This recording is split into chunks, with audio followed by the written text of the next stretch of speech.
বান্ধবীদের দাওয়াত দিস না। আচ্ছা আপু সরি নেক্সট টাইম আমার ভাইয়ের বিয়ে হলে তোমাকে দাওয়াত দিব। কি রে তোর কি খবর, ভালো আছিস তো? আপু ভালো আছি, তুমি কেমন আছো আপু? হ্যাঁ আমি ভালো আছি। পরশুদিন তোর বোনের বিয়ে হয়েছিল না, কই আমাকে তো দাওয়াত দিস নাই। আমার বোনের বিয়ে ছোট করছে তো সেই জন্য আপু তোমাকে দাওয়াত দিই নাই। ছোট করলে কি হয়েছে, তোর ক্লাসে বান্ধবীদের দাওয়াত দিস নাই, আমাকে কেন দিস নাই?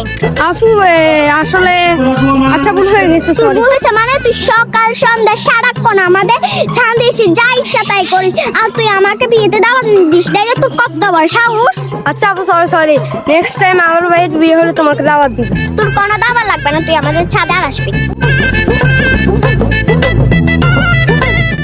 আসলে তোর পাকে আমি তোর গলার লগে লাগতে দিবি, যাইবে এরা তুই সরি কি হবে? আল্লাহ কি রে? ছোট করলে কি হয়েছে, তুই তোর ক্লাসের কি হইম দে? আমার বোনের বিয়ে শুরু করছে তো। কি রে তোর কি খবর, ভালো আছিস?